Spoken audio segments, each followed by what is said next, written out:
Xin chào các bạn, hôm nay mình xin chia sẻ với các bạn thêm một món chay, đó là bánh canh chay bột sắc.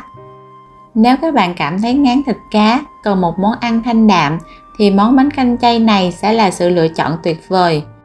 Bánh canh rất dễ nấu cùng với những nguyên liệu đơn giản, dễ mua như nấm rơm, đậu hũ. Các bạn sẽ không mất nhiều thời gian để nấu ra nồi bánh canh chay thơm ngon và bổ dưỡng cho gia đình. Từng sợi bánh canh mềm mềm, dai dai, quyện với nước dùng ngọt thanh từ nấm, thơm lừng mùi hành lá và tiêu, tạo nên hương vị vô cùng thơm ngon. Vậy muốn biết cách nấu bánh canh như thế nào thì nào mời các bạn hãy cùng mình vào bếp để cùng nhau nấu món bánh canh chay này nhé. Nguyên liệu mà mình chuẩn bị cho món bánh canh này gồm có một bịch bột gạo 500g.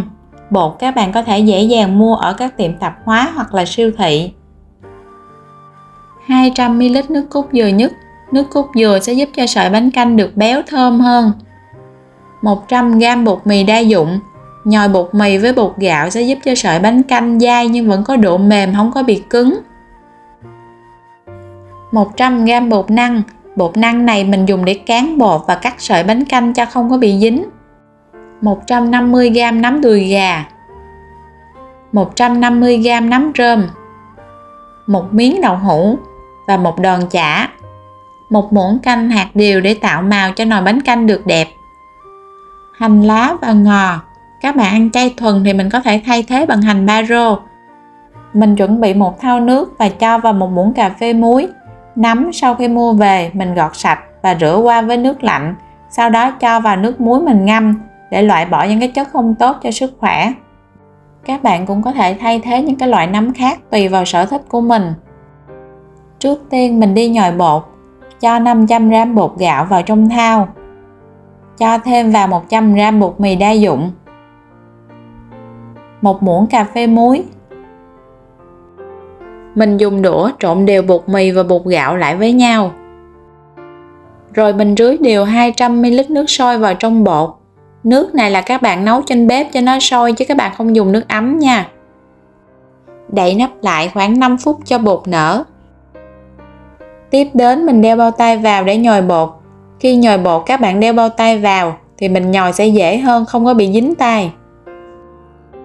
Lúc này bột đã hơi kết dính lại với nhau. Mình tiếp tục cho vào 200ml nước cốt dừa.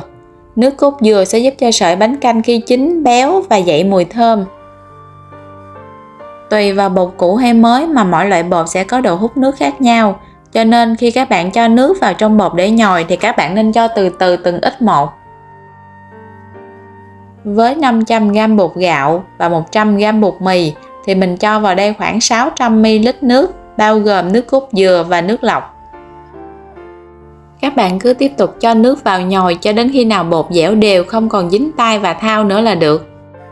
Nếu mà lỡ bị dính tay và nhão thì các bạn sẽ cho thêm một ít bột vào và nhồi cho đến khi bột khô thì thôi.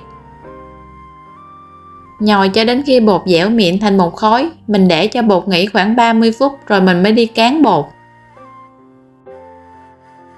Trong lúc đó mình đi chuẩn bị các nguyên liệu để nấu bánh canh. Nấm đùi gà mình sẽ cắt ra làm 3, sau đó cắt thành những cái sợi dài.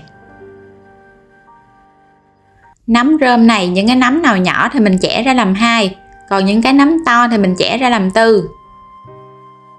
Đến phần đậu hũ này thì mình cắt những cái lát dày khoảng 2cm.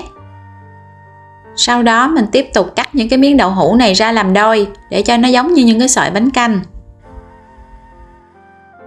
Đến phần chả này mình cũng tiếp tục cắt thành những cái sợi vừa ăn. Cái phần nguyên liệu này là các bạn có thể thay đổi tùy theo sở thích của mình. Mình có thể sử dụng nấm đông cô, tàu hũ ki hay là sườn non chay cũng đều rất là ngon. Và đây là phần nguyên liệu sau khi mà mình đã cắt xong. Mình sẽ đi xào cái phần nguyên liệu này chín trước rồi mới cho vào nồi bánh canh. Mình bắt chảo lên bếp và cho vào đây một muỗng canh dầu điều. Dầu điều nóng mình cho tỏi vào để phi thơm. Dầu điều sẽ giúp cho nồi bánh canh của mình khi nấu xong có màu vàng trông đẹp mắt hơn. Còn nếu không có dầu điều thì các bạn cứ sử dụng dầu ăn bình thường nha. Khi tỏi đã vàng thơm, mình cho nấm rơm và nấm đùi gà vào để xào trước. Nấm này mình chỉ cần xào sơ qua chứ mình không cần xào kỹ, vì một hồi mình còn cho vào nồi bánh canh để nấu nữa. Mình nêm vào đây 1 muỗng cà phê hạt nêm chay, nửa muỗng cà phê muối. Mình đảo cho gia vị được thấm đều. Cuối cùng mình cho chả chay và đậu hũ vào. Đậu hũ mềm dễ bị nát, cho nên các bạn đảo nhẹ tay để không thôi đậu hũ bị gãy khúc, nó không còn ngon nữa.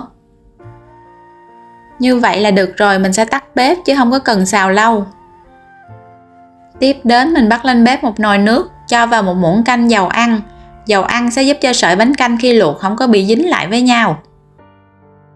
Trong lúc chờ nước sôi mình đi cán bột, mình trải một cái lớp bột năng lên trên thớt để cho không có bị dính. Mình chia bột thành những cái phần nhỏ. Để không có bị dính thì các bạn thoa một lớp bột năng lên trên cái chày rồi các bạn mới cán. Trong lúc cán thì các bạn cán nhẹ nhẹ cho bột nó mỏng ra thôi, chứ các bạn đừng đè mạnh quá, bột sẽ dễ bị dính xuống thớt á. Xong rồi mình dùng dao cắt bột thành những cái sợi dài, nhỏ cỡ khoảng đầu đũa. Trước khi cắt bột thì các bạn nhớ thoa một lớp bột năng lên dao thì mình cắt mới không có bị dính. Mỗi lần cắt xong thì các bạn có thể rải một cái lớp bột năng lên trên bột để cho những cái sợi bánh canh này nó không có bị dính lại với nhau. Các bạn có thể cắt sợi bánh canh to hay nhỏ là tùy vào sở thích của các bạn. Chờ cho nước sôi bừng lên thì mình lần lượt cho những cái sợi bánh canh này vào. Nếu các bạn không thích cắt bột theo cách của mình thì các bạn có thể cán bột lên chai, rồi các bạn cắt bột thành sợi dài cho trực tiếp vào trong nồi luôn cũng được. Cho bột vào trong nồi các bạn đừng có vội khuấy bột, bột sẽ dễ bị gãy. Khi bột chín bột sẽ tự động nổi lên trên mặt nước. Và mình dùng đũa để khuấy chứ không dùng vá. Các bạn dùng vá cũng sẽ dễ làm cho bột bị gãy. Chờ cho bột nổi lên trên mặt nước hết là sợi bánh canh đã chín.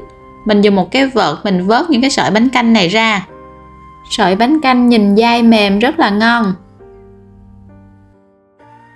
Chuẩn bị một thau nước lạnh và mình cho những sợi bánh canh này vào để ngâm.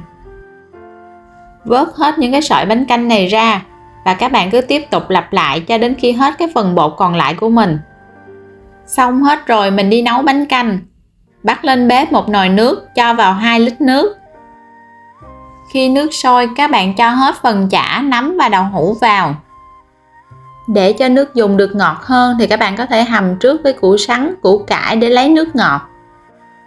Còn nếu mà bạn nào thích ăn béo thì các bạn có thể thay thế 2 lít nước này bằng nước cốt dừa dảo. Còn nếu không chuẩn bị nước dùng trước được như mình và thích ăn ít béo thanh đạm thì các bạn có thể sử dụng nước lọc để nấu.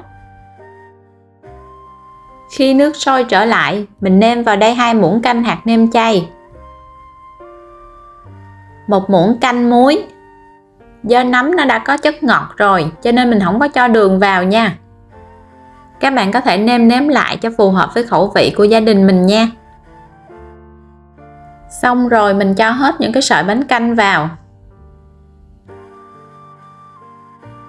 Mình dùng vá khuấy nhẹ cho bánh canh ngập đều trong nước.